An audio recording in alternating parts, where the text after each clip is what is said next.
Hola, bienvenidos a casa. Recuerda que la iglesia no es un lugar. La iglesia somos todos. Nos alegra compartir contigo este tiempo en el que adoraremos a Dios y aprenderemos más de Él al escuchar su palabra. Seguimos en casa.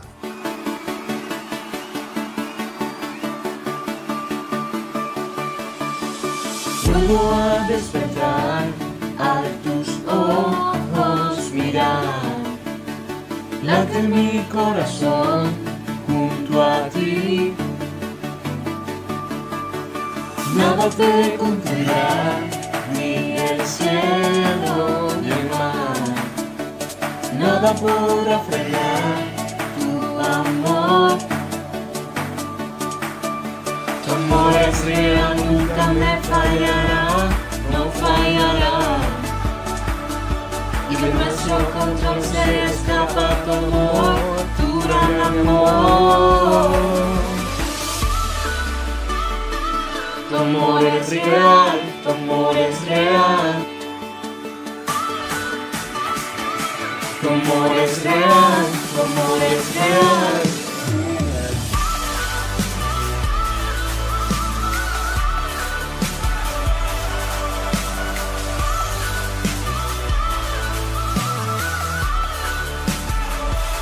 Estás aquí siempre tan cerca, llenas de vida mi corazón. En ti, Jesús, yo soy libre. Tu amor es real, tu amor es real. En tu corazón me encuentro, no me dejarás. Soy tuyo, soy tuyo. Tu amor es real, nunca me fallará, no fallará. Oh, y en nuestro control se escapa tu amor, tu gran amor. Estás aquí siempre tan cerca, llenas de vida mi corazón. En ti, Jesús, yo soy libre. Tu amor es real, tu amor es real.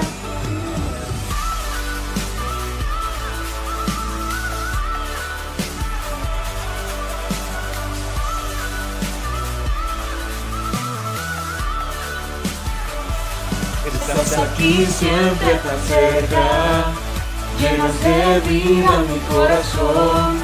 En ti, Jesús, yo soy libre.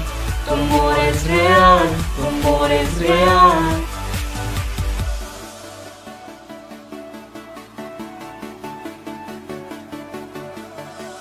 Vuelvo a despertar, a tus ojos mirar, late mi corazón junto a ti.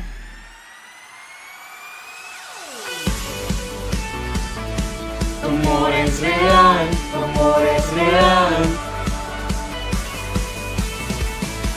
Tu amor es real, tu amor es real.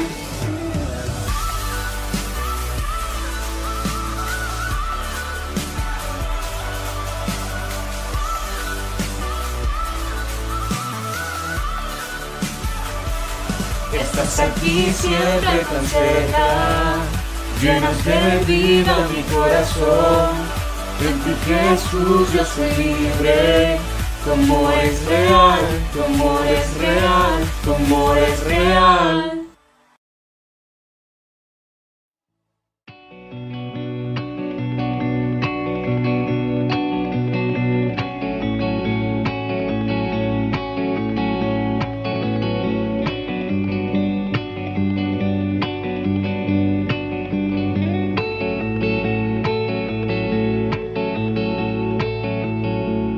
Si hablara palabras de parte de Dios, si no tengo amor, de nada me vale, de nada me vale.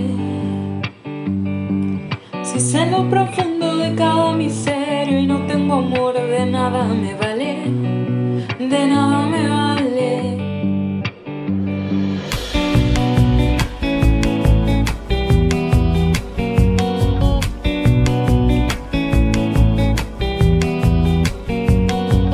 Si hablara palabras de parte de Dios, si no tengo amor, de nada me vale, de nada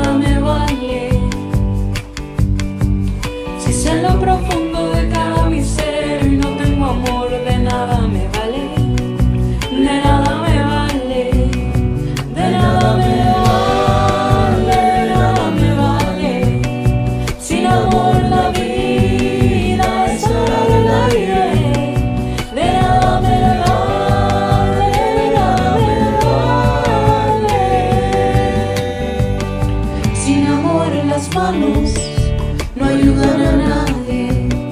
Sin amor las manos no ayudan a nadie.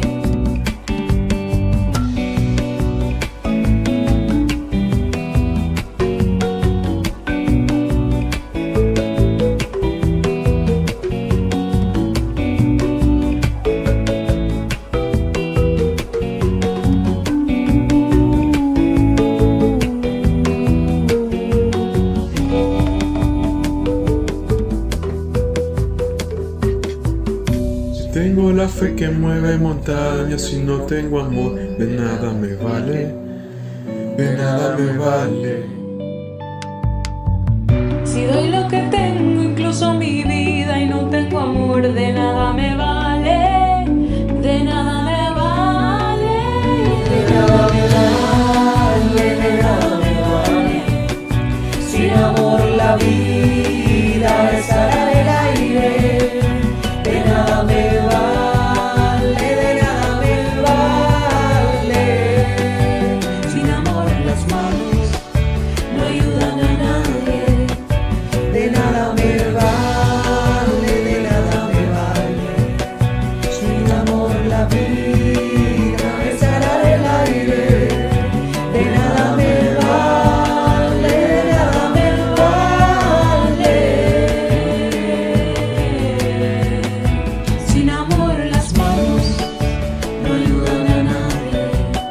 Sin amor las manos no ayudan a nadie. Sin amor las manos no ayudan a nadie. Sin amor las manos no ayudan a nadie. No ayudan a nadie. No ayudan a nadie. No ayudan a nadie.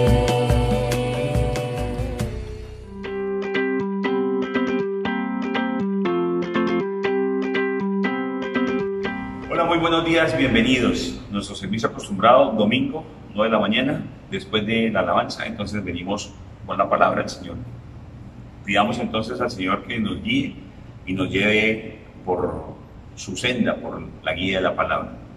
Bien, vamos hoy al libro de Lucas, por favor, Lucas capítulo 16, versos 13 y 14. Lucas 16, 13 y 14. La dinámica de hoy va a ser, digamos, un poco rápida en cuanto a algunos textos. No voy a citarlos puntualmente porque son muchos los textos.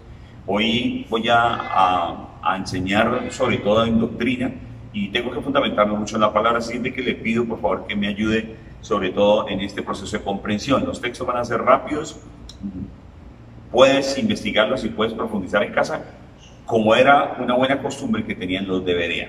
Entonces, muy bien, vamos a Lucas capítulo 16, verso número 13 y 14. Ningún sirviente puede servir a dos patrones. Menospreciará a uno y amará al otro, o querrá mucho a uno y despreciará al otro. Ustedes no pueden servir a la vez a Dios y a las riquezas. Oían todo esto los fariseos, a quienes les encantaba el dinero y se burlaban de Jesús. Leámoslo nuevamente, por favor. Ningún sirviente puede servir a dos patrones. Menospreciará a uno y amará al otro, o querrá mucho a uno y despreciará al otro. Ustedes no pueden servir a la vez a Dios y a las riquezas. Oían todo esto los fariseos, a quienes les encantaba el dinero y se burlaban de Jesús. Padre, te damos gracias, te alabamos y te bendecimos y descansamos y reposamos en ti. Y te pido que a través de la guía de tu Santo Espíritu, que mora en nosotros, porque somos tu casa, tu templo, habitación, hoy, Señor, vengas y nos lleves por el camino de tu verdad, tomados de tu diestra victoriosa. Oramos en el nombre de Jesús, y el pueblo con alegría dice, amén y amén. Amén. Muy bien. Como encargados de algo, realmente es que somos nosotros en esta tierra. Somos administradores. Algunos creyentes se harían entonces una pregunta y se hacen esta pregunta porque una de las advertencias y de las manifestaciones de los últimos tiempos dice que serán amantes del dinero, amantes del placer. Y hace poco, déjenme decirle esto antes de continuar, hace poco vi una canción de unos muchachos, entre los cuales se encontraba uno de los colombianos, Maluma, estaba Bugs Bunny y otros más, y sentados sobre unos espléndidos vehículos de esos automáticos y de esos deportivos que son muy lindos. Además de eso, los vehículos estaban repletos de dinero. Había otro que estaba sentado sobre totalmente una estiva de dinero y lanzaban el dinero por doquier. Otro estaba sentado en la cesta, en el marco de una cancha de básquetbol, y lanzaba por la cesta dólares. Y básicamente se centraba en decir que ellos habían conseguido el dinero y que quizás otros más no lo habían conseguido. Quiero llevarlos entonces a esto. Es verdad lo que se cumple y lo que dice la palabra, que muchos andarán tras el dinero en estos últimos días. Y por eso entonces, cuando entendemos lo que el Señor Jesús dice, que ningún sirviente puede servir a dos patrones, dice, porque amará al uno o querrá mucho a uno o despreciará al otro, ¿cierto? O menospreciará al otro, ¿cierto? Y por eso entonces, usted y yo como administradores que somos, algunos creyentes llegan a hacerse esta pregunta: ¿acaso el diezmo está presente aún hoy en nuestros días o es parte del pasado? ¿Y por qué me refiero al diezmo? Porque vamos a hablar hoy precisamente de eso. Y el título de la predicación de hoy es Meros Administradores. Y quiero invitarte para que prestes mucha atención, porque lo que vamos a enseñar hoy tiene la total fundamentación en la palabra de Dios. Y al final tú serás quien vas a tomar esa decisión, como el Señor Jesús siempre nos ha invitado. He aquí, yo soy la puerta y llamo. Si tú abres la puerta y me invitas, yo entraré y seré contigo. Lo mismo es para esta situación particular. Entonces, adentrémonos entonces al primer punto. ¿Qué somos? Bueno, ¿qué somos? Somos administradores. La palabra administradores proviene de este origen etimológico, administer, y ad significa hacia o estar por debajo de, pero minister es quien ministra, quien sirve, es el sirviente o el subordinado. Entonces esto significaría, acerca de administer o el administrador, es que quien sirve hacia otro, quien recibe el encargo y sirve a este que le está entregando su encargo. ¿Qué administramos? Bueno, administramos lo que no es nuestro. Tomamos la figura de un administrador de una finca. Este administrador de una finca, sencillamente la casa no es suya, le entregan una propiedad para que la cuide, la supervise y la administre, es decir, entregue cuentas acerca de lo que está haciendo y lo que está pasando en ese lugar. Pues bien, entonces, ¿qué administramos? Lo que no es nuestro. Levítico 25:23 dice lo siguiente: la tierra no se venderá a perpetuidad, porque la tierra es mía y ustedes no son aquí más que forasteros y huéspedes. En el primer libro de Crónicas, capítulo 29, versos 11 y 12 dice lo siguiente: tuyos son, Señor, la grandeza y el poder, la gloria y la victoria y la majestad. Tuyo es todo cuanto hay en el cielo y en la tierra.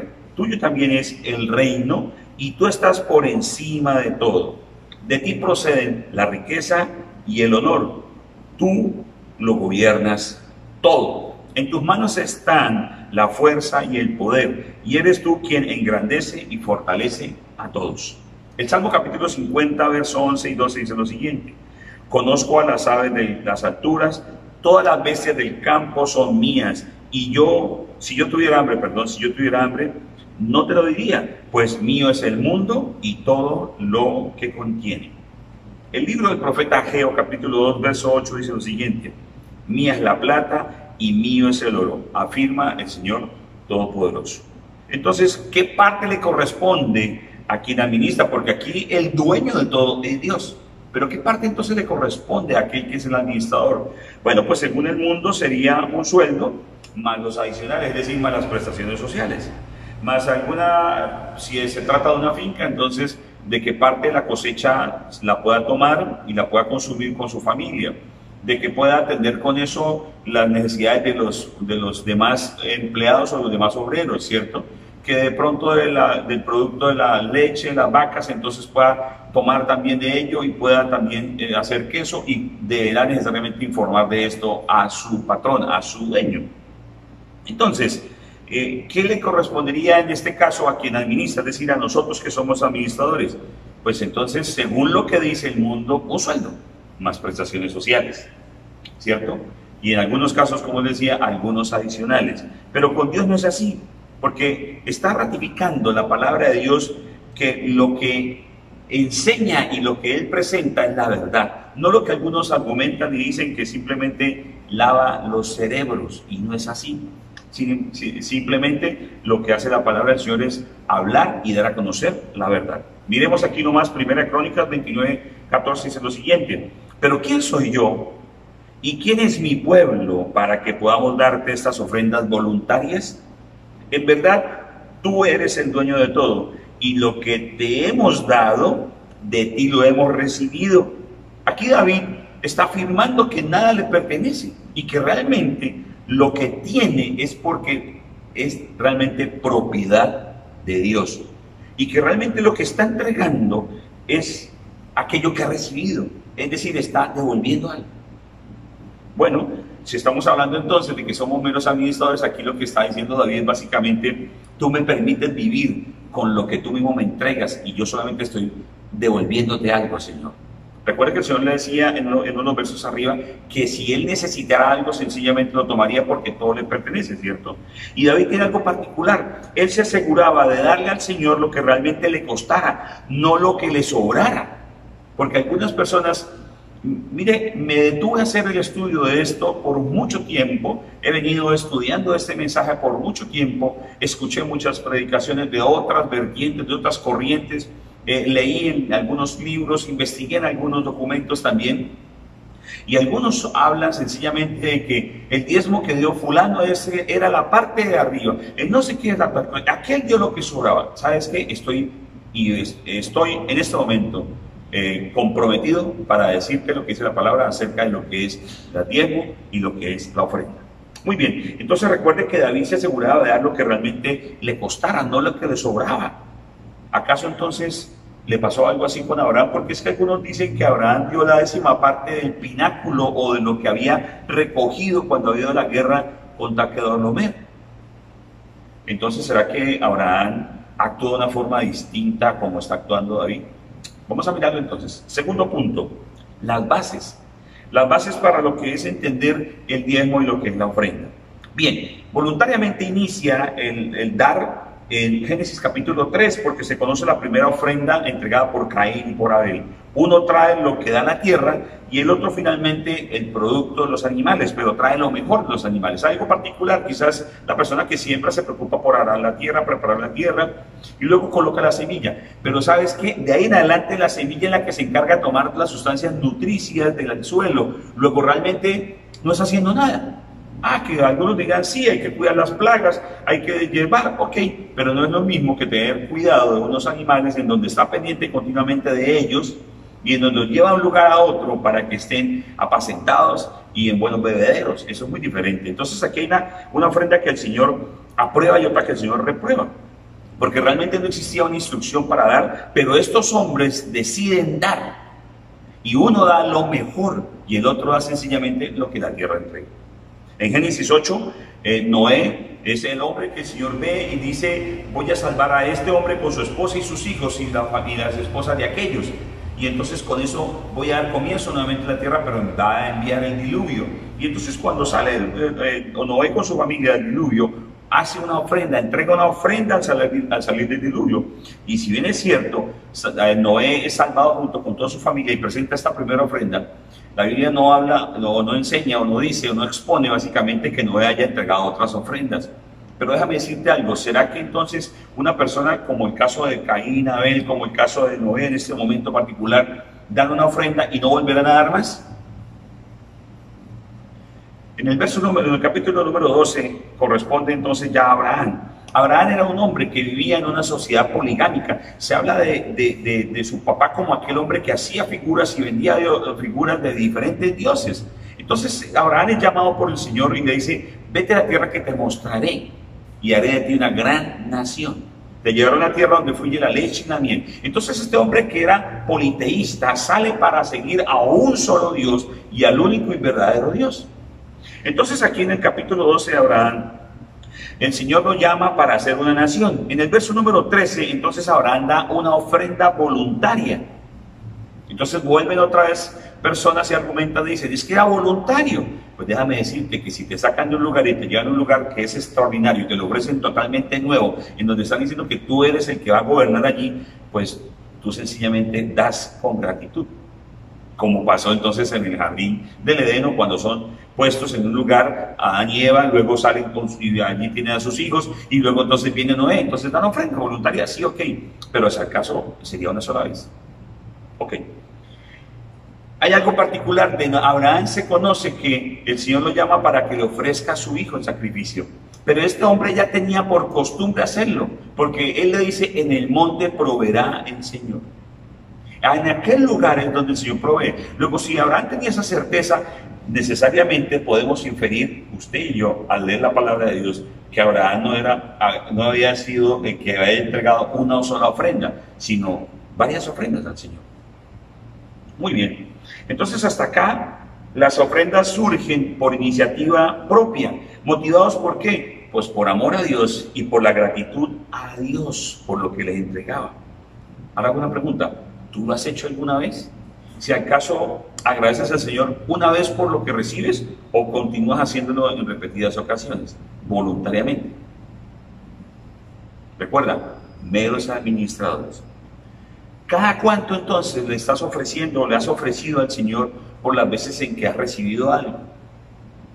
¿O condicionas la ofrenda? Vamos a ver un poco más adelante. En Génesis capítulo 14, Abraham nuevamente se presenta y regresa a la batalla con Kedorlaomer. Entonces viene un grupo de reyes, toman cautivo a su sobrino, se lo llevan, arrastran con un poco de pertenencias, y Abraham va junto con los suyos, y ya había adquirido una gran cantidad de siervos suyos, y su familia se había extendido, ¿cierto? Los siervos suyos se habían extendido, y estos a su vez se habían extendido más, y ya tenía mucho dinero y muchas posesiones y mucho ganado. Entonces este hombre se va con sus hombres, Abraham, y lucha contra Kedorlaomer. Y allí toma el botín, ¿cierto? Y rescata a su primo, a su sobrino Lot, y toma las pertenencias. Y escúchenme aquí, entonces este hombre llega a donde está Melquisedec, que es el sacerdote del Dios viviente, ¿cierto? Y está en Salem, que significa paz. Y él voluntariamente, entonces aquí Abraham voluntariamente entrega la 10ª parte de lo que tomó de aquellos reyes cuando salió victorioso en la batalla.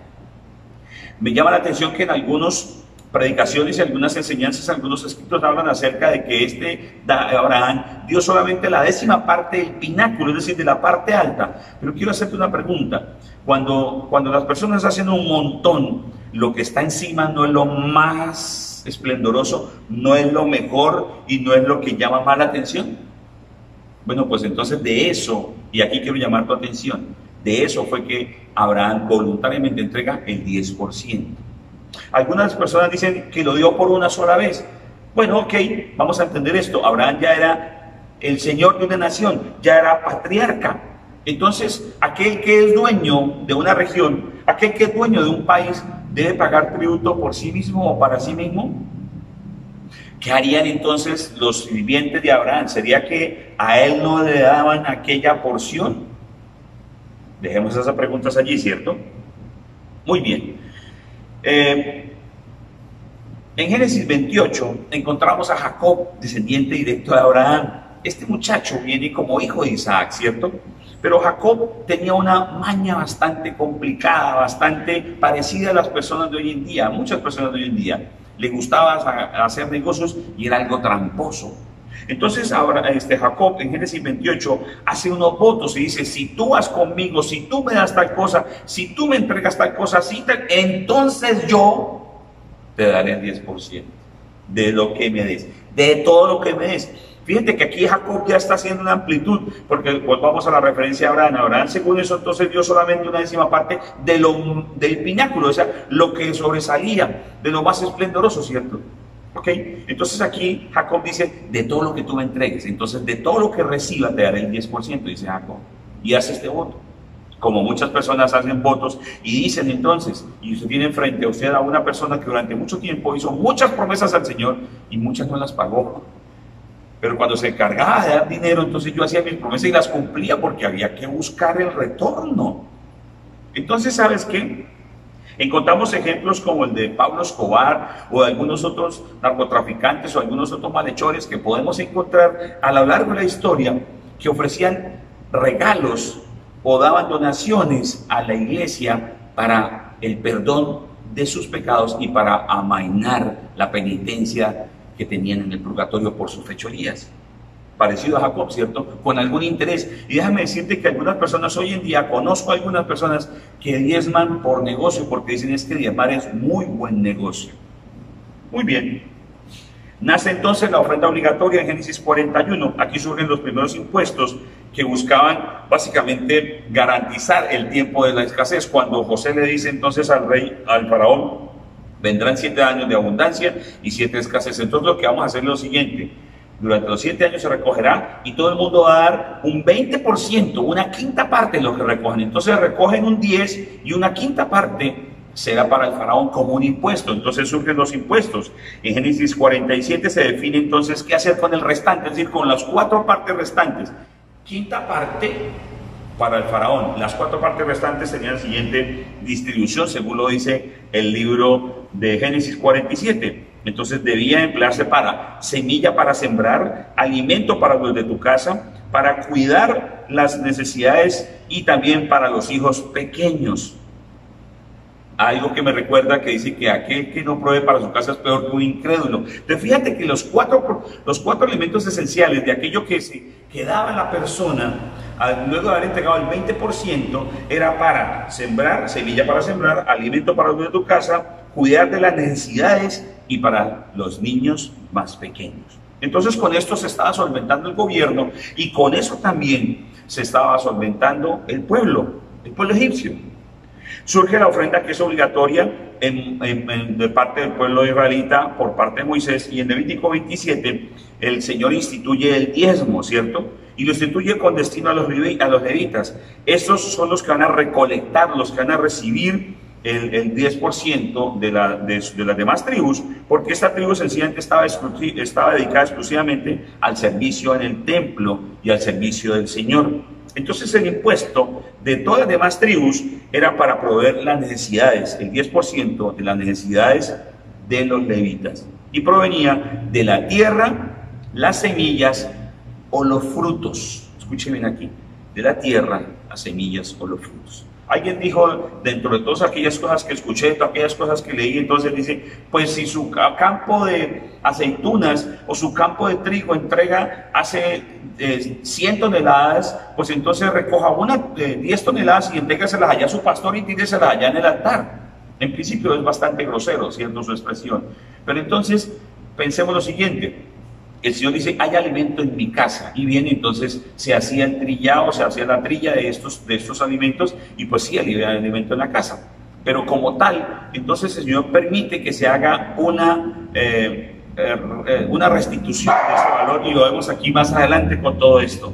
Dice, para que se añadía también, si se quería quedarse con algunos de los frutos, entonces tenía que pagar un 20%, es decir, tenía que dar el 10% de la tierra, las semillas y los frutos, pero si se quería quedar con algo, ese algo tenía que darle el 20% como un valor adicional. Además de esto, el diezmo de lo que era el ganado o lo que eran los animales, las ovejas y todo lo demás, no era redimible, no se podía redimir, y eso lo dice el verso 33 de lo que estamos leyendo en Levítico 27. Bien, ¿por qué no se daba el ganado? Porque sencillamente estas animales, los animales como tal, eran propiedad del Señor, ¿ok? Y eran para el alimento y para las ofrendas dentro de lo que tenía que desarrollar el sacerdote al servicio del Señor. Entonces, el 10% de los frutos de la tierra y de los ganados ya le pertenecían al Señor, y surge aquí entonces un reclamo que viene de parte del Señor al pueblo. Dice que conocemos muy bien en Malaquías capítulo 3 del 1 al 12. Dice el Señor, ustedes me están robando. Y dice el pueblo, ¿en qué te estamos robando? Dice, en mis diezmos y mis ofrendas. Traigan íntegro el diezmo, dice, y habrá alimento en mi casa. Entonces, volviendo a aquellas personas que hablan sobre el diezmo, que niegan el diezmo, que no está bien, que no está haciendo tales cosas en particular. Y déjame decirte algo, no voy a concluir ahora aún, pero ni te lo voy a adelantar ahora, pero déjame decirte algo. Al final todos concluyen en algo, y lo vamos a ver más adelante. Pero todas estas personas que están hablando, que están exponiendo, que están enseñando acerca que el diezmo no existe, que el diezmo no es válido, que el diezmo sí lo es, que no es el 10%, que es al tanto por ciento, déjame decirte algo.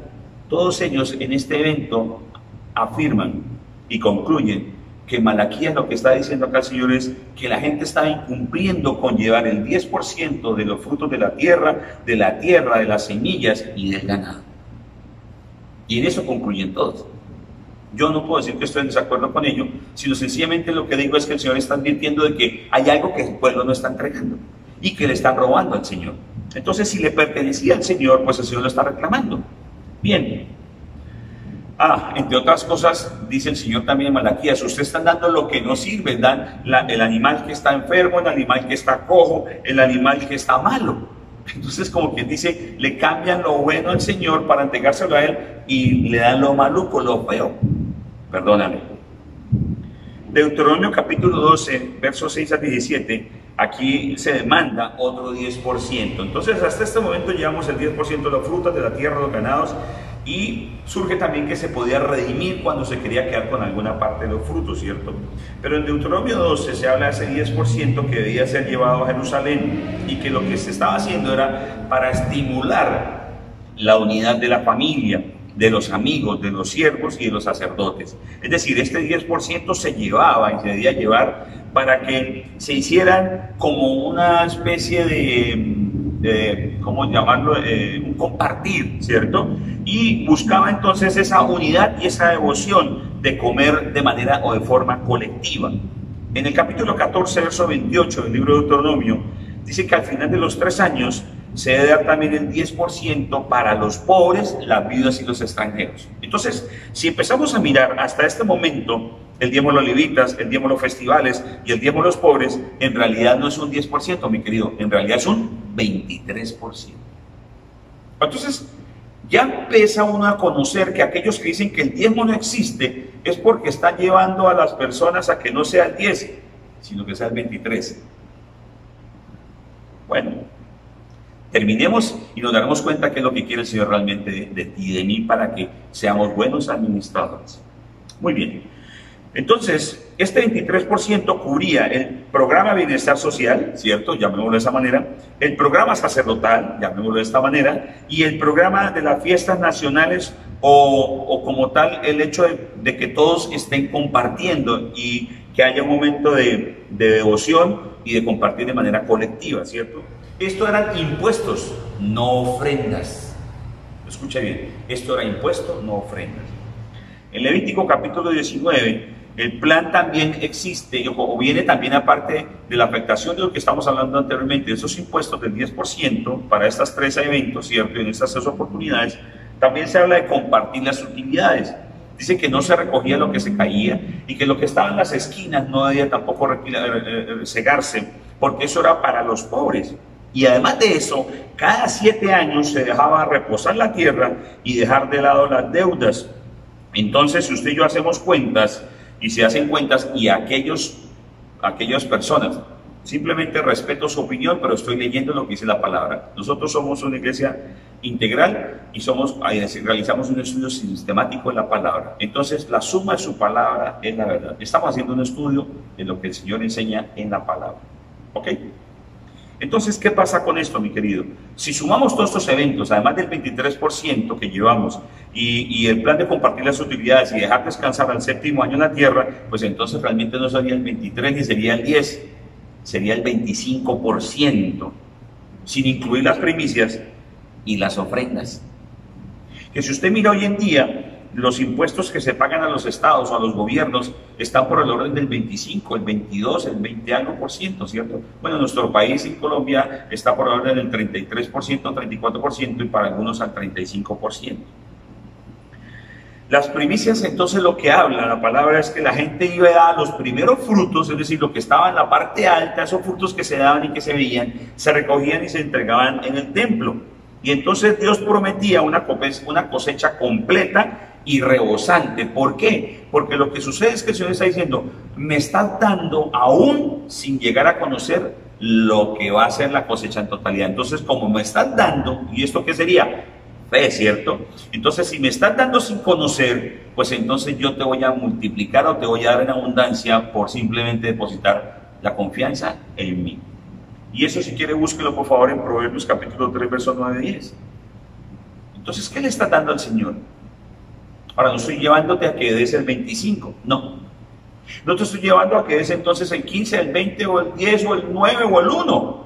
Te estoy enseñando muchas cosas que dicen muchos predicadores, muchos libros que se citan en todas partes, pero los están ajustando o acomodando, cada uno según su propia visión o su propio entender. Estoy enseñando de manera integral y de manera sistemática lo que la palabra del Señor está hablando acerca de lo que son ofrendas e impuestos y referente a lo que es el diezmo. ¿Ok? Muy bien, entonces, ¿qué le estás dando al Señor? Tú le das de corazón y voluntariamente, le das un límite, o sea, ¿tienes limitado alguna cosa en particular o le das de las primicias? Pues déjame decirte que nosotros como iglesia sencillamente tenemos un patrón y eso es lo que vamos a enseñar al final de nuestra enseñanza.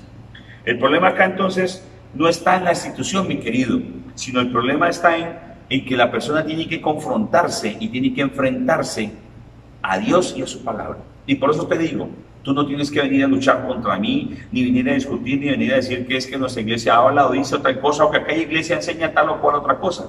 Porque déjame decirte que en otras iglesias enseñan no el 10% y la ofrenda, sino enseñan el 40%, el 50% o el 80%. Y algunos dicen el 100%. Vuelvo a lo que estamos. Somos meros administradores. Y eres tú mismo con Dios el que tiene que llegar a concluir y a definir por medio de la oración qué es lo que estás dejando de hacer, que lo estás haciendo bien o que lo estás haciendo mal. Por estos días, mi querido, estamos desgraciadamente enfocados en los resultados. Se nos cuestiona, se nos analiza, se nos exige, se nos requiere a todos. ¿Cuántas personas llegan? Si la actividad que se hizo dio o no dio un resultado, si alcanzó o no alcanzó, si hubo pérdida. Pero déjame decirte una cosa, en particular nuestra iglesia lo que más se preocupa es porque las personas reciban la enseñanza, no por generar una utilidad.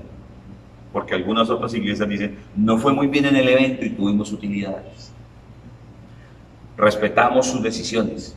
Estoy enseñando la palabra que como iglesia tenemos centrada. Bien, en el libro de Éxodo, capítulo 25 y el 35, Dios demanda una ofrenda voluntaria, y esta ofrenda era para construcción del tabernáculo. Entonces el Señor le dice a Moisés, le dirás al pueblo que yo demando una ofrenda voluntaria. Eso es como si yo te dijera, hey, yo te exijo a ti que tú me des lo que quieres. Pero esta ofrenda es específicamente para la construcción del templo. En el capítulo 36 dice que la gente traía de más y que entonces le dice el Señor a Moisés, dile al pueblo que no traiga más, porque ya han dado con generosidad.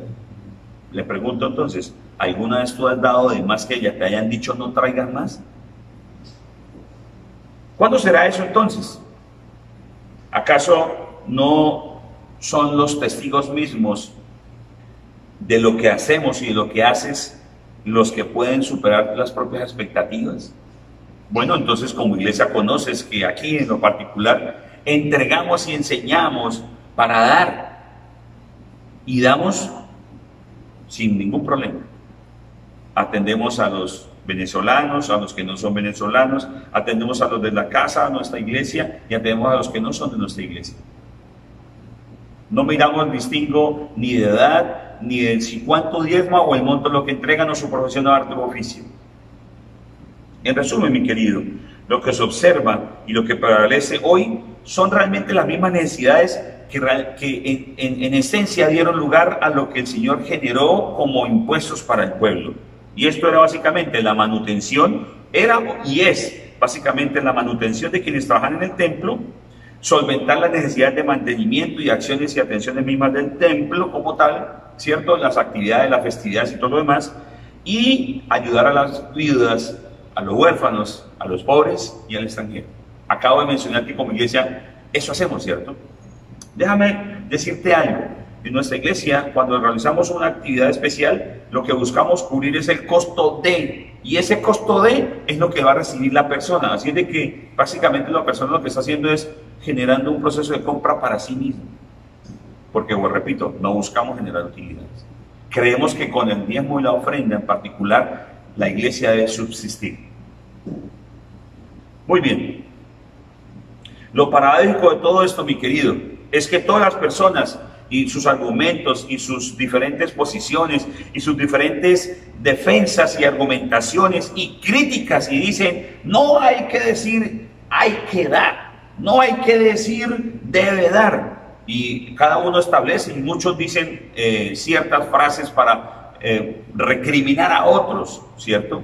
Aquí lo que nosotros decimos y enseñamos es, esto es la palabra, tú vas al Señor y tú realmente debes decidir y definir esto.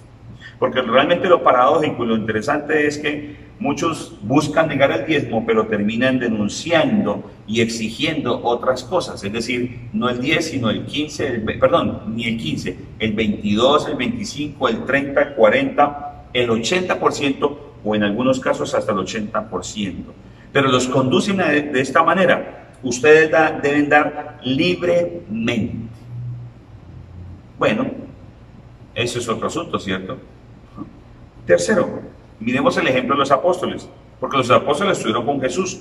Uno de ellos que fue Pablo, y bueno, y los demás conocían y sabían de estos impuestos, de estos tributos y también de las ofrendas, ¿cierto? En el libro de Hechos capítulo 4, verso 32 dice lo siguiente: todos los creyentes eran de un solo sentir y pensar. Nadie consideraba suya ninguna de sus posesiones, sino que las compartían. Y aquí hay una situación particular. Estos hombres y mujeres no dejaban de congregarse, es decir, iban al templo. Luego, si estaban yendo al templo, tenían que cumplir con los tributos del templo, en principio. Y en segundo lugar, estos hombres también se reunían en sus casas, dice, y compartían alegremente. Surge alguna vertiente, algunas iglesias, no estamos en contra de ello, pero entonces se crean las células, los grupos de 12 o los grupos de las casas, y allí es donde se realiza una práctica de enseñanzas. Lo que hacían los apóstoles era realmente compartir.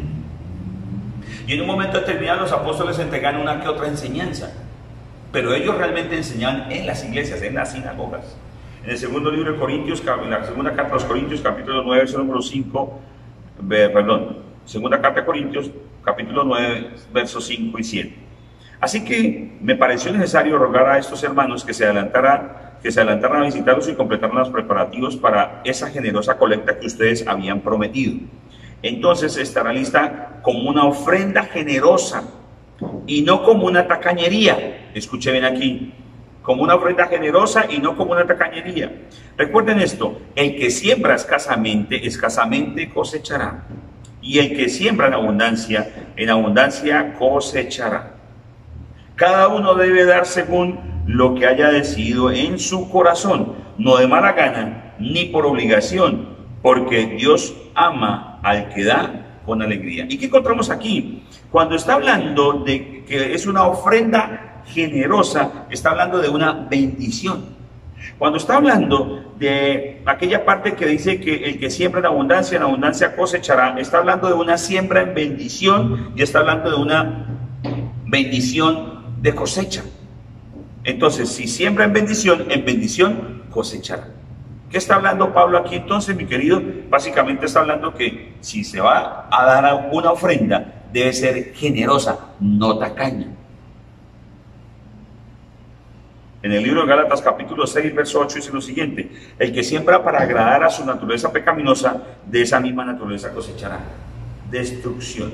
El que siembra para agradar al Espíritu, del Espíritu cosechará vida eterna. Entonces, algunos siembran, como decía en el verso primero de nuestra predicación, siembran para agradar a un amo, a un patrón. Aman más a uno y desprecian o menosprecian al otro.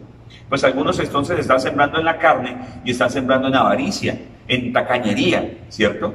Porque reciben mucho del Señor, demandan mucho del Señor, pero al Señor no le dan. Se advierte, mi querido, por algunos, que la imposición de tales tributos fue solo para el pueblo de Israel. Y algunos en las conferencias, en las prédicas, en los escritos, en los libros que pude localizar, ¿cierto? Dice que esto fue solamente, los tributos fueron para el pueblo de Israel, y que como usted y yo no somos del pueblo de Israel, entonces no estamos obligados a cumplirlo. Es decir, no estamos obligados a cumplir con el 10%. Pero recuerde que hay 3 veces 10% en ese sentido, ¿cierto? O un 10% que era para esto y para esto, luego un 20% que era para esto, luego un 10% que era para esto y para esto, que al final de cuentas termina siendo un 23 y un 25%, ¿cierto? Al final es un 25%. Bueno.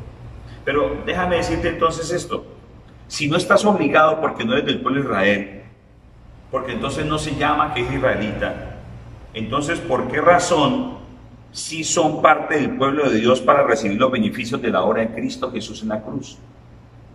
De nuevo, algunos advierten que los impuestos fueron imposición solo para el pueblo de Israel y que por tanto la iglesia no está obligada a cumplirlo. Sin embargo, sí son parte del pueblo de Dios para recibir los beneficios de la obra de Cristo en la cruz del Calvario. O sea, sí somos de Dios para esto, pero no somos de Dios para esto otro. El libro de Romanos capítulo 11, verso 16 dice lo siguiente: el que siembra para agradar a su naturaleza pecaminosa, de esa misma naturaleza cosechará destrucción. El que siembra para agradar al Espíritu, del Espíritu cosechará vida eterna. Entonces, usted lo que tenemos que tener presente, mi querido, es aquí que si nosotros estamos sembrando para agradar a la naturaleza pecaminosa, estamos teniendo cuidado, o debemos tener cuidado acerca de esa siembra.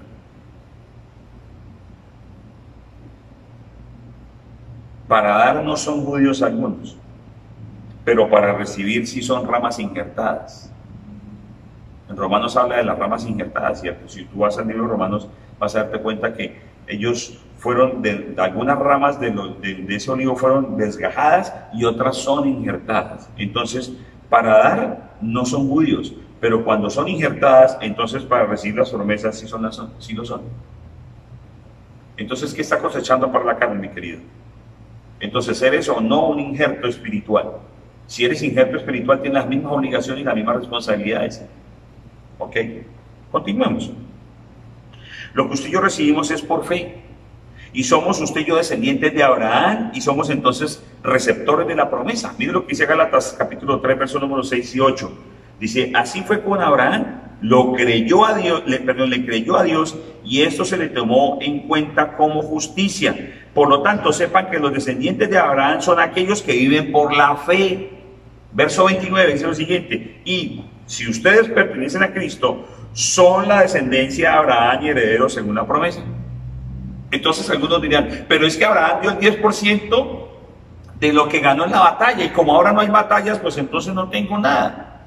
Como no tengo ningún tesoro que recoger, entonces no tengo que dar nada.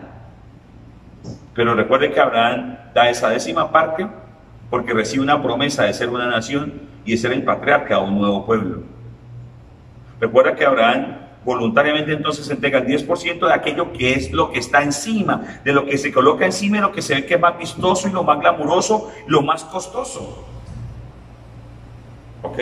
Entonces, ¿somos herederos de la promesa? Por Abraham, sí lo somos. Bueno, entonces tendremos que tener presente también esas mismas responsabilidades y esas mismas búsquedas que tiene el que realizó Abraham al ofrendar voluntariamente, porque en el monte provee el Señor. Pablo, como ordenador del culto cristiano y conocedor de las acciones de los fariseos, ya estando en Jesús, cumple con las exigencias de la ley, sin dejar de lado el diezmo. Algunos dirán, pero ¿cómo se atreve a decir eso? Bueno, recuerda que Pablo aprende de los fariseos de aquellos que están en el Sanedrín, ¿cierto? De Gamaliel aprende. ¿Y qué aprendió? Pues el cumplimiento de la ley. Eso es lo que, escuche bien lo que vamos a leer aquí, porque Jesús lo está afirmando. Y recuerde que primero es Jesús que Pablo. Entonces mire lo que dice Pablo. En la primera carta a Timoteo capítulo 6, verso 10 dice lo siguiente, porque el amor al dinero es la raíz de toda clase de males. ¿Recuerdan lo que leímos arriba en nuestro verso inicial? Que los fariseos oían y se reían y se burlaban de Jesús porque a ellos les encantaba el dinero. Bueno, entonces estamos aquí centrados en la enseñanza de Pablo, cuando Pablo le dice a Timoteo, porque el amor al dinero es la raíz de toda clase de males. Por codiciarlo, algunos se han desviado de la fe y se han causado muchísimos sinsabores. Tú, en cambio, hombre de Dios, huye de todo eso y escuchen aquí, y esmérate en seguir la justicia, la piedad, escúchame aquí, la justicia, la piedad, la fe. Luego sigue el amor, la constancia y la humildad. Guarde eso ahí en su corazón y en su mente, porque vamos a ir más adelante con el ejemplo de Jesús. Entonces, el hecho de que ninguno de los apóstoles, ni el Pablo mismo, en sus cartas, hablen de la cancelación de los impuestos que se habló anteriormente, el de la manutención de los sacerdotes, el de la atención para el templo, mantenimiento del templo y las festividades mismas del templo, y para dar a los pobres, para las viudas, los huérfanos y los extranjeros. Entonces, como ellos no hablan de esos impuestos, y como no lo citan en la palabra, y como están diciendo que eso era la ley, y que ahora estamos bajo la gracia, entonces como no lo dicen, entonces fue que aquello se acabó.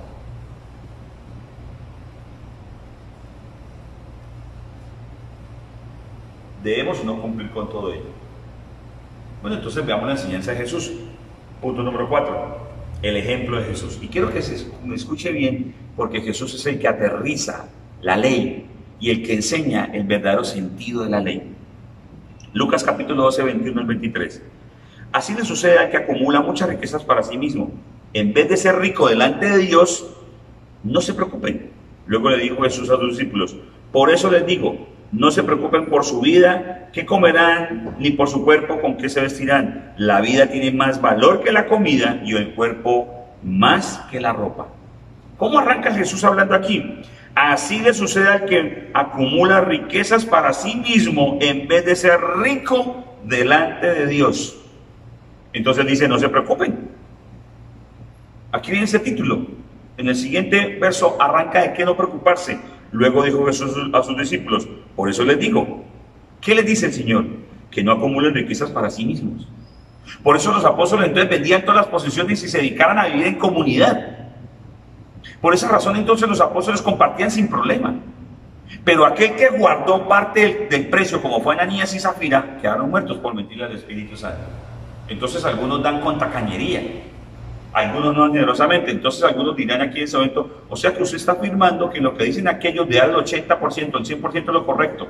Yo lo que estoy diciendo aquí es que el Señor está diciendo que no acumulen riquezas para sí mismos, porque la avaricia y el amor al dinero es la raíz de todos los males. Porque se preocupan más por aquellas cosas antes que por buscar al reino de Dios y su justicia. Mateo 17, 24 al 27. Arranca con el impuesto del templo. Escuche bien aquí, el impuesto del templo. Cuando Jesús y sus discípulos llegaron a Cafarnaúm, los que cobraban el impuesto del templo se acercaron a Pedro y le preguntaron, ¿su maestro no paga el impuesto del templo? ¿De qué está hablando aquí? De los impuestos que tenían que pagar aquellos que eran del pueblo judío. Ah, sí, los del pueblo judío, ok. ¿Dónde surge todo este tema del diezmo y la ofrenda? Surge de unos que desde el Edén dan ofrenda sin pedirlo, pero lo hacen. De Noé, que después del diluvio lo hace.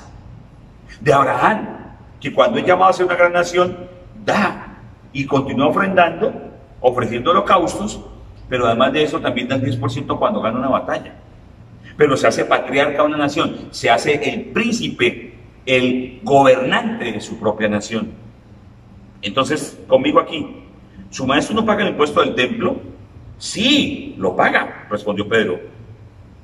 Ahora hay una situación particular. A estas alturas Pedro debía reconocer que Jesús durante un tiempo atrás tuvo que haber pagado el impuesto del templo, porque se pagaba con cierta periodicidad. Entonces en ese momento cuando le es preguntado, él hace esa presuposición, porque aquí lo afirma, sí, lo paga. O sea, lo pagó ya del pasado, ¿cierto? Y entonces dice aquí, al entrar Pedro en la casa, se adelantó Jesús a preguntarle, ¿tú qué opinas, Simón? Los reyes de la tierra, quienes cobran tributos e impuestos a los suyos, los reyes de la tierra, a quienes cobran tributos e impuestos, ¿a los suyos o a los demás? Y aquí Pedro le responde, a los demás, contestó Pedro. Entonces los suyos están exentos, dijo Jesús. Pare conmigo. Hice unas investigaciones y me encontré con lo siguiente. La reina Isabel decidió voluntariamente pagar impuesto de su salario como monarca. pero advirtió, esto no me corresponde hacerlo, lo voy a hacer voluntariamente. Generoso, ¿no? Bueno, sin embargo, del ducado de Lancaster no paga la misma porción o proporción de los impuestos que debe pagar. Y todo su dinero, la mayor cantidad de utilidades y todo lo que genera, los tiene en los territorios de ultramar. Es decir, como las Islas Bermudas y todo lo demás, en donde son paraísos fiscales y no se pagan impuestos. Interesante, ¿cierto? En Mónaco, en el Principado de Mónaco, 1 de cada 3 personas es millonaria. En el Principado, los residentes monaguescos no pagan impuestos sobre la renta. Es decir, escuche lo que está diciendo Jesús. Jesús le dice aquí a Pedro, oye Pedro, ven, te hago una pregunta. Los reyes de la tierra, la reina Isabel, los del Principado de Mónaco, el rey de Marruecos, todos estos reyes que están hoy vigentes, Jesús le pregunta, ¿a quiénes le cobran impuestos y tributos? ¿A los suyos o a los demás? Y Pedro le dice, pues a los demás. Entonces los suyos están exentos, responde Jesús. Pero para no escandalizar a esta gente, vete al lago y echa el anzuelo, saca el primer pez que pique, ábrele la boca y encontrarás una moneda. Tómala y dásela a ellos por mi impuesto y por el tuyo. Aquí Jesús es generoso porque también paga el impuesto de Pedro. Bueno, déjame decirte entonces que ese dinero que saca Pedro correspondería a 2 dracmas, que equivalían a una moneda griega, ¿cierto? Al impuesto de lo que era el medio ciclo, que todo varón judío de más de 20 años debía pagar anualmente para el mantenimiento y la conservación del templo judío. ¿Recuerdan el impuesto al templo? Ok, dice que cada varón de 20 años, Jesús tenía, ¿cuántos? Ah, ok, o sea que más o menos durante 10 o 13 años Jesús ya tenía que haber estado pagando ese impuesto. Lo mismo Pedro, lo mismo Pablo. Sin embargo Jesús dice, oye, yo soy rey, soy el dueño de todo, ¿acaso tengo que pagar impuesto? Pero Jesús dice, para que no se escandalicen aquellos, mejor ve y págalo, ve y pesca, y con eso ve y paga lo tuyo y paga lo mío. Este impuesto correspondía al salario de 2 días de trabajo, ¿cierto? Y lo pagaban los hombres judíos tanto en Israel como fuera de Israel. Es decir, estando en Israel o estando fuera de Israel. Pregunto, ¿somos ramas injertadas? No pertenecemos al pueblo de Israel, pero sí recibimos los beneficios. Muy bien. En Mateo 22, 16, 17 dice lo siguiente. Enviaron algunos de sus discípulos junto con los herodianos, los cuales le dijeron, Maestro, sabemos que eres un hombre íntegro y que enseñas el camino de Dios de acuerdo con la verdad. No te dejas influir por nadie porque no te fijas en las apariencias. Danos tu opinión. ¿Está permitido pagar impuestos al César o no? En el verso 21, Jesús responde entonces, básicamente, ¿cierto? Él pregunta, ¿de quién? ¿Por qué me pone a prueba? Dice Jesús. Me está poniendo a prueba, ¿cierto? Pero Jesús les pregunta, ¿de quién es la imagen que está aquí en esta moneda? Dice, del César. Entonces en el verso 21 la parte dice, entonces denle al César lo que es del César, y oído aquí, y a Dios lo que es de Dios. Pues déjame decirte que el pueblo de Israel surgió y se crió y se formó, y digo que se crió fue porque realmente se formó como niño, de siendo esclavo hasta, ¿cierto?, hasta llegar a tener la tierra prometida. Tenía una teocracia. Luego entonces Jesús le dice aquí, hay que pagar el impuesto al César, pero también hay que pagar lo que corresponde a Dios. Habla del pago de los impuestos según corresponde. Entonces algunos dicen que en el Nuevo Testamento no se volvió a hablar del diezmo, no se volvió a hablar de aquellas cosas, pero Jesús lo está citando. Jesús lo pagó. Así fuera por no hacer quedar mal o no hacer sufrir a los otros, como sea. Como los apóstoles lo citaron, entonces desaparece. Escúcheme bien. Muchos de los que están argumentando esto terminan diciendo, hermano, de más del 10.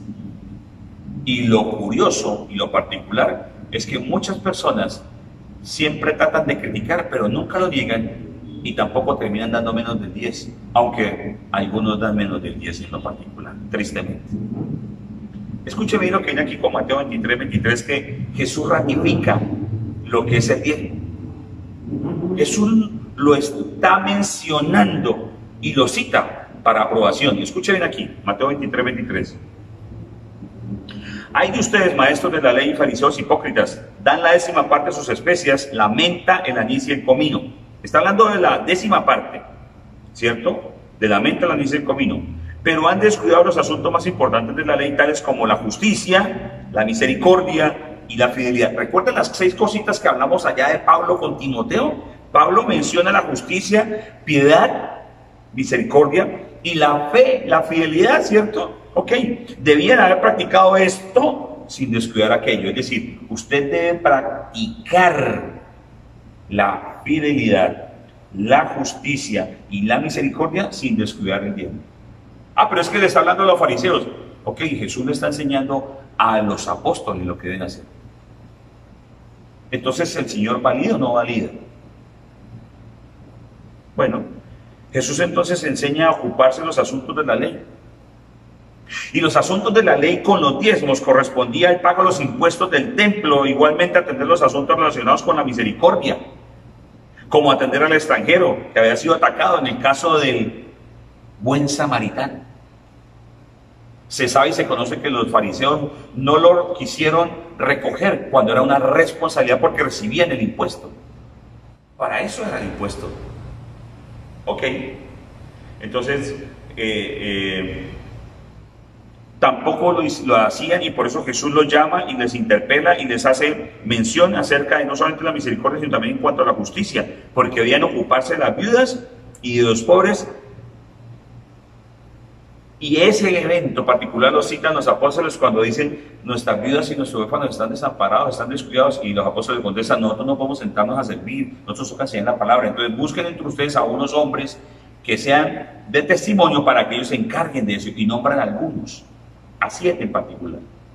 Entonces, lo que se recibía no era para atender a los viudos, a los huérfanos. Los impuestos que se habla no era para eso, para el templo, para las festividades y actividades y arreglos del templo, o para construir el templo. Algunos me dicen: pastor, ¿por qué a estas alturas usted no ha construido templo? Pues porque si la gente no cumple con esos propósitos, entonces ¿cómo hacemos para nosotros hacerlo? Cumplimos con dar a los huérfanos, a las viudas, al desamparado, al necesitado, al extranjero. ¿Cumplimos con hacer el pago y la manutención de lo que corresponde a las actividades propias del templo? Sí, claro que sí. Y también con los que trabajan en labor del templo, sí se paga. Pero si no alcanza para lo otro, pues entonces es una responsabilidad que no me atañe, sino una responsabilidad que le atañe al pueblo de Dios, que está escuchando y que sigue la verdad del Evangelio en esta iglesia.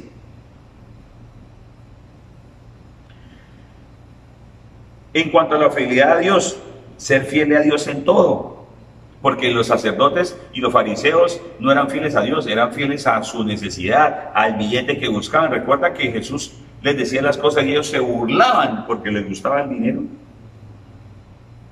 Bueno, ellos simplemente practicaban en el recibir las riquezas, amaban el dinero más que practicar lo otro, la fidelidad, la misericordia y la justicia, ¿cierto? Y esto no sale de ellos. Esto sencillamente no solo está en ellos, perdón, porque recuerdo que dijo Pablo a Timoteo 6:10 en la primera carta, pero miren lo que dice el Señor en Lucas 16:13. Ningún sirviente puede servir a 2 patrones, menospreciará a uno y amará al otro, o querrá mucho a uno y despreciará al otro.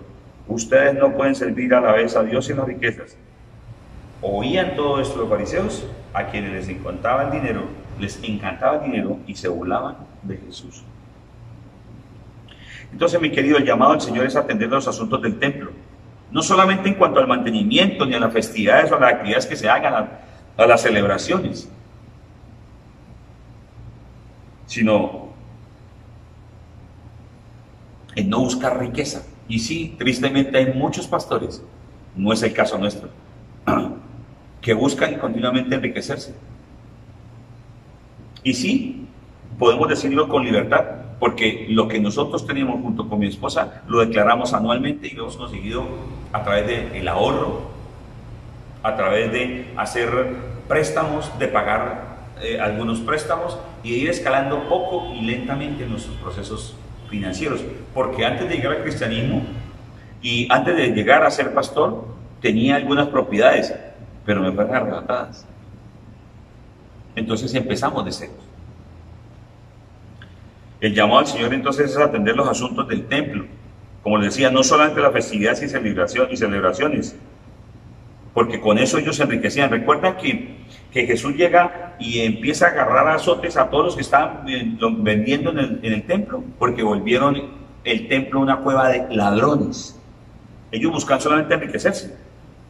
También decía, y la exhortación de Jesús era que atendieran a las viudas, a los pobres y a los extranjeros, y también para el pago y el sustento de los que trabajaban y los que tienen tiempo completo en el templo, mi querido. A eso es lo que llama el Señor Jesús. Jesús los exhorta a seguir la acción de la viuda, y le dice, miren, aquella viuda dio todo lo que tenía, como en el caso de la viuda de Sarepta, que esta viuda llega el profeta y le dice, prepárame algo a comer, es que solamente tengo esto y después nos morimos junto conmigo. Y le dice el tipo, le dice el profeta, no importa, prepárame de comer. Y esta mujer, en obediencia, va y prepara y le da. Y luego este hombre, el profeta, le hace una fábrica de aceite. ¿Qué vemos aquí? ¿Y qué hemos visto hasta aquí? Fe, obediencia, confianza. Confianza en aquel que es Abraham y dice, confío en lo que tú me estás diciendo. Fe en que no lo tengo, pero ya lo doy por recibido, porque tendré un reino, pero lo doy por recibido. Tendré un hijo, pero lo doy por recibido. Confianza en aquel que dice, tú me estás diciendo que te dé todo, Señor, toma, te lo entrego todo. Y algunos de los que hablan del diezmo dicen que algunas veces algunos dan el 100%. Entonces no enseñan del diezmo. No, el diezmo no. Enseñan el 25, el 40, el 80 o el 100%. Amañada la cosa, me parece que sí, con todo respeto. Como también ellos hablan y enseñan y replican que nosotros por decir que es el diezmo y la ofrenda, entonces estamos de manera incorrecta orando. Perdón. Jesús mismo está hablando, ustedes deberían practicar aquello sin descuidar esto otro. Y ni Jesús ni los apóstoles dicen el diezmo se acaba. Bueno, ustedes han visto también en nuestro caso que atendemos con el MAS los almuerzos de los chamos. 5,000 almuerzos entregamos en una oportunidad. Hemos hecho jornadas de salud y a la gente no se le cobra absolutamente nada. Se lleva la ropa del MAS y no se entrega absolutamente nada. Hemos ayudado a algunas personas a que aprendan y emprendan negocios y no se les cobra nada. Todo eso de que lo que se recibe se saca un porcentaje para el MAS y de eso se entrega y se ayuda para los hogares de niñas que tampoco se les cobra y el resto para el ejercicio de las ayudas de misericordia, amor y servicio en nuestra iglesia. Jesús no cuestiona los tributos, Él cuestiona que como dueño de todo tenga que pagarlos, pero lo paga. Más bien lo que hace es que le recuerda a aquellos que tienen la investidura de colectarlos, de que se encarguen del destino real y no de llenar sus propios patrimonios individuales. Quinto punto. La acción del creyente, la acción tuya, la acción mía, la acción nuestra. Como creyentes en Dios y apegados a su palabra, usted y yo, mi querido, debemos guardar y proteger con celo la verdad de la fe. Aquí vimos de manera extensa los argumentos bíblicos por los cuales es vigente el diezmo. En algunos lugares reciben primicias, reciben pactos, reciben ofrendas y dicen hay que dar. En nuestra iglesia le enseñamos y le decimos ve con Dios, ponte en paz con Él, evalúa tu situación, mira por qué no te alcanzan y considera realmente tu responsabilidad con Dios y cúmplelo. Pero aquí no sacamos afiches ni letreros donde decimos fulano de tal debe, o fulano de tal diezmo menos lo que tenía, o fulano de tal recibe todo esto pero da solamente una parte. Ya conocen la verdad, de todo lo que se recibe es el 10%. ¿Ok? Pero ¿sabes algo? Ni Dios pudiendo obligar nos obliga, ni Dios pudiendo obligarte te obliga. ¿Cuánto menos nosotros como cristianos o como iglesia les obligamos? Hasta ahora ninguno se levanta a decirme, es que usted, pastor, me obligó. Yo le enseño. Porque es que algunos dicen que el MAS me ayude. porque creen en las acciones del más y se quieren surtir y favorecer de las acciones del más, pero no diezman ofrenda. Pastor, es que yo me gano 10.000 pesos. Pues diezma 1.000. Es que al Señor no le importa la cantidad, le importa es que usted sea obediente. Eso es así de sencillo. El diezmo para el cristiano maduro es una cuestión que tiene que ver con la fe, con la obediencia y la confianza. ¿Fe por qué, mi querido? Porque no confiamos en lo que tenemos, ni en nuestros recursos, sino que confiamos en el Dios de los recursos. Fe en el Dios de los recursos. Somos meros administradores, entonces decimos, Señor, estoy malgastando, revélame a través de tu Espíritu qué es lo que estoy haciendo mal, porque estoy viviendo con el 90 y no me alcanza. No es mi caso. Administramos correctamente con mi esposa y lo estiramos lo más que se puede. Eso es lo que no fumamos, no consumimos drogas, no consumimos alcohol, no gastamos en dinero y cosas malavidas, ni tampoco vivimos cambiando continuamente tecnología o no vivimos tras la moda. Entonces por eso nos alcanza mucho más. El diezmo para mí como cristiano, maduro que soy, es cuestión de fe, porque no confío en lo que tengo, ni en los recursos, sino confío en Dios que da los recursos, en el Dios de los recursos. Actúo con prudencia, con sigilo, con planeación y no por emoción. Sí, claro, así es. Es cuestión de obediencia, ¿por qué? Porque el Señor nos dio esa instrucción. Hagan aquello sin dejar aquello otro. Y como siervos obedientes que usted y yo somos y que hemos visto de Dios que nos entrega los mandamientos que son para nuestro bienestar, para nuestra seguridad, porque nos ama, pues entonces lo hacemos. Y es cuestión de confianza, ¿por qué, mi querido? Porque si Dios Todopoderoso, el dueño de todo lo que existe, que nos ha demostrado su fidelidad y que nunca ha faltado a ninguna de sus promesas, nos inspira, que nunca ha faltado a ninguna de sus promesas, no nos hostiga ni nos recrimina, ¿cierto? Ni nos obliga, nadie más puede hacerlo. Entonces, cuando usted y yo diezmamos, le estamos diciendo al Señor, le estamos diciendo a Dios, Señor, no dependo de mis fuerzas, sino dependo de lo que tú me entregas y te creo porque tú me amas y yo confío en ti porque tú nunca fallas. Entonces no se pacta conveniencia, ni se pacta ni se entrega dinero para perdonar pecados, ni se entrega un terreno para construcción del templo para que me perdone este pecado que no he confesado. No, es por fe, por obediencia y por confianza. Y déjame decirte que personalmente en mi vida he experimentado desde el mismo momento en que me compartieron de Cristo, mucho antes de ser pastor, incluso cuando era cristiano católico, yo practicaba eso del diezmo, a mi cómodo. Pero mucho antes de ser pastor, y desde que me inicié en el cristianismo hace cerca de 25 años, he visto siempre la mano del Señor extendiéndose de una manera milagrosa, no solo en lo económico, sino también en todas las áreas de mi vida. Entonces, ¿cómo no cumplir con esto que es realmente mínimo? Y entonces así contribuir para que otros realmente experimenten la bendición. Es que cuando yo entrego mi diezmo y mi ofrenda, porque sí lo hago, porque yo diezmo y ofrendo, entonces el evangelio se puede seguir llevando, se puede seguir entregando, entonces se puede mantener todas las instalaciones del templo. Pues aporto una parte, pero lo hago. Entonces aporto también para el más, aporto una parte, pero lo hago. Y entonces cuando eso sucede, estoy sencillamente extendiendo ese milagro del Señor, no en lo económico, sino también en la parte vital, en cumplir con eso mínimo y en contribuir para que otros realmente experimenten la bendición de conocer al Señor como yo lo hice un día. Viví la misericordia de niño, porque quedé huérfano muy pequeño, junto con otros 5 hermanos y una mujer joven, viuda. Papá murió muy joven y quedó viuda mamá con 6 hijos. Y vi la misericordia de Dios. Luego lo puedo experimentar y lo puedo atestiguar. Concluyamos. 3 eventos permanecen hoy en día.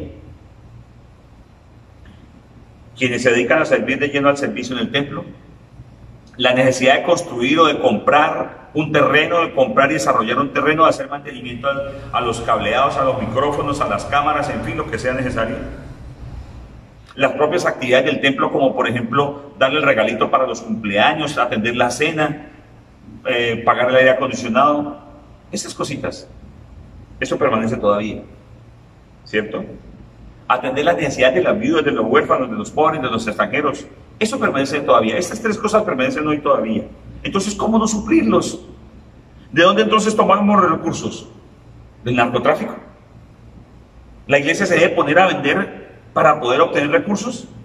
¿Debe hacer tener la llanera? ¿Debe hacer bazares y teletones para recoger? No.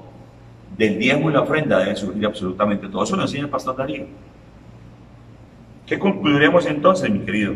Pues que la visión de nuestra iglesia está dada en que enseñe la palabra en su totalidad, que no buscamos manipularla, sino que más bien la entregamos para que sea el Espíritu Santo que prenda ese furor en cada uno de ustedes, en ese hombre sensato que construye su casa sobre la roca y que lleva a la práctica la palabra, y que no la hace cuando le conviene, sino sencillamente la obedece. Que no obligamos ni señalamos en carteles a quienes adoptan la visión, le decimos que la adopten completa, no a medias ni a su conveniencia. Porque si eres casarroquero, eres totalmente casarroquero. Yo no soy a medias, yo debo serlo todo. Y eso involucra también dar los diezmos, el 10% de lo que recibes, y también ofrendar de manera voluntaria y generosa. El diezmo es una responsabilidad y la ofrenda es una generosidad. Y se debe dar con un corazón alegre, servir y también disponernos al servicio y a poner a disposición de la iglesia nuestros dones y talentos, y contestar al llamado cuando se nos convoque para dar al necesitado, como lo hemos hecho y como sé que muchos de ustedes lo han hecho. Esto es sencillo, mi querido. De lo máximo a lo mínimo ha llegado. Dedúcelo. Decide ser un buen administrador y entonces conocerás la verdad del Señor y serás libre. ¿Podrás administrar con exactitud? Claro que sí. Padre, oramos en nombre de Jesús y te damos gracias por tu palabra que es verdad. Y te pedimos de corazón, Señor, que hoy guíe nuestra mente, nuestro corazón y nuestro espíritu, Señor. Y hoy te pido que esto que hemos hablado, Señor, y que me has permitido conocer de muchos predicadores y de muchos textos, Señor, haga posible en tus hijos que vivan en libertad y no atados ni ir tras la avaricia del dinero, hasta tener la riqueza, Señor, sino que más bien comprendan acerca de lo que es la iglesia, lo que la iglesia desarrolla y lo que la iglesia hace, y no sencillamente ir a ayudar ahí de manera suelta a uno que otro pobre o a uno que otra viuda, sino concentrarnos para que a través de la iglesia se haga eso, porque es la iglesia el que lo hace. Oramos pues en nombre de Jesús de común acuerdo y te doy gracias y te pido que bendigas a mis hermanos. En el nombre de Jesús, por favor, ora allí, ponte en paz con Dios, organiza las cosas, organiza las ideas y habla con el Señor y comprométete con Él, porque el compromiso es con Él. Si tienes alguna diferencia, la diferencia es con Él. Si tienes alguna duda, tienes buena argumentación para que la estudies. Y si aún así persiste, con mucho gusto podemos ayudarte. Y a ti que llegas por primera vez, que has considerado entonces que en las iglesias se les obliga o se les aprisiona para que entreguen tal o cual, ya te has dado cuenta que es voluntario y que es una decisión personal y que aquí no se expone en público. Entonces te invito para que por favor hagas conmigo esta petición y esta oración. Di conmigo así: Señor, hoy te pido que abras mi mente y mi corazón para comprender la verdad de tu palabra y no vivir según las cosas del mundo. Hoy creo en ti, Jesús, y te hago mi Señor y Salvador personal. Y sé que me das el derecho de ser llamado Hijo de Dios y perdonas inmediatamente a partir de ese momento todos y cada uno de mis pecados sin pagar. Me haces una nueva criatura y me das una vida nueva por delante. Sé que el Padre que está en el cielo me sella con el Espíritu Santo la promesa y me hace su casa de habitación. Yo soy ahora templo.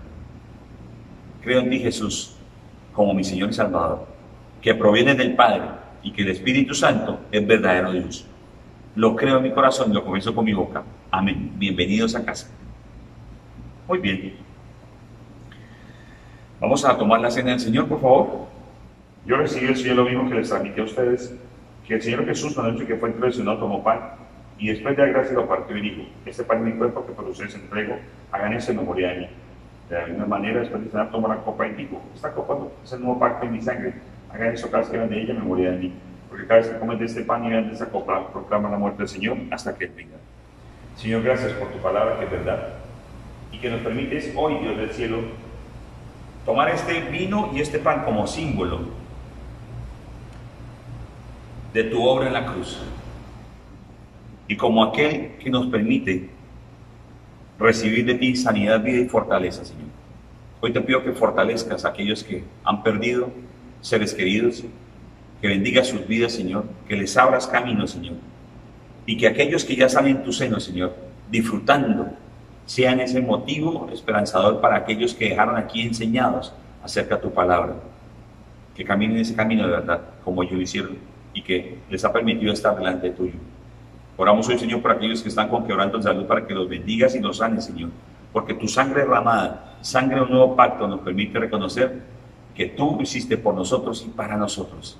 Creemos en la sanidad que proviene de ti, porque tu palabra dice que por sus vidas ustedes son sanados.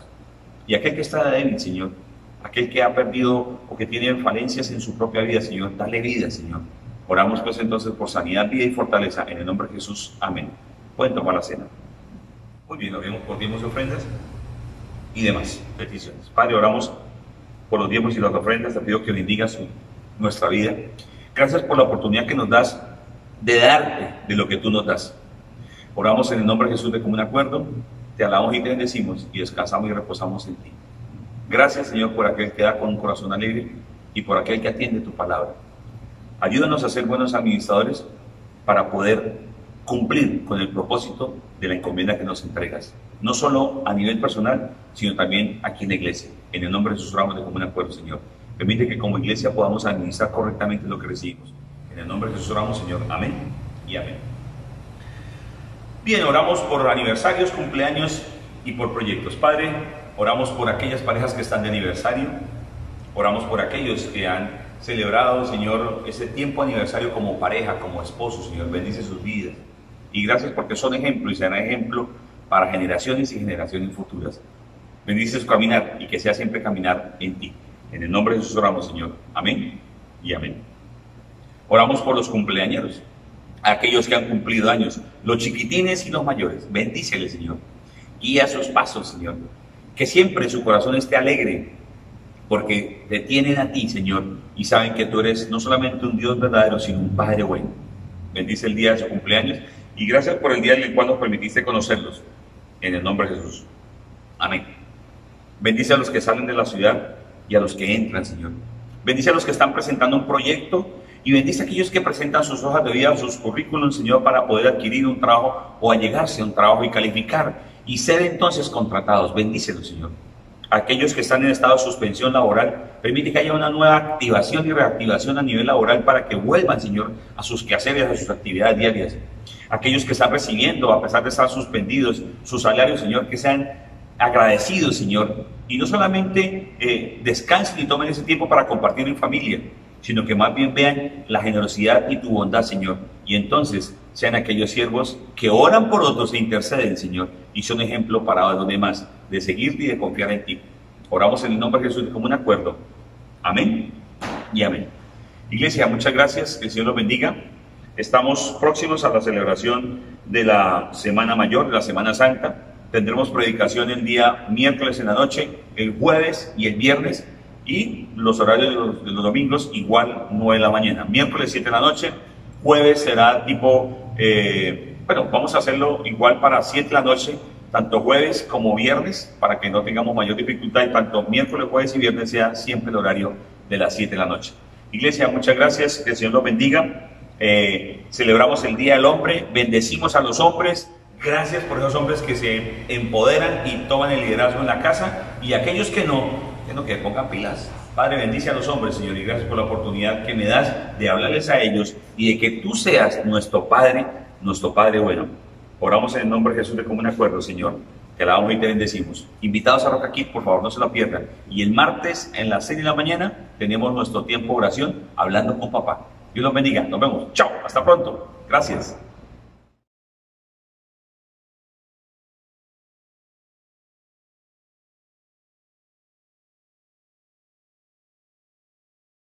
Sin amor en las manos no ayudan a nadie. Sin amor en las manos no ayudan a nadie. Sin amor en las manos no ayudan a nadie. Sin amor en las manos no ayudan a nadie. No ayudan a nadie. No ayudan a nadie. ayúdame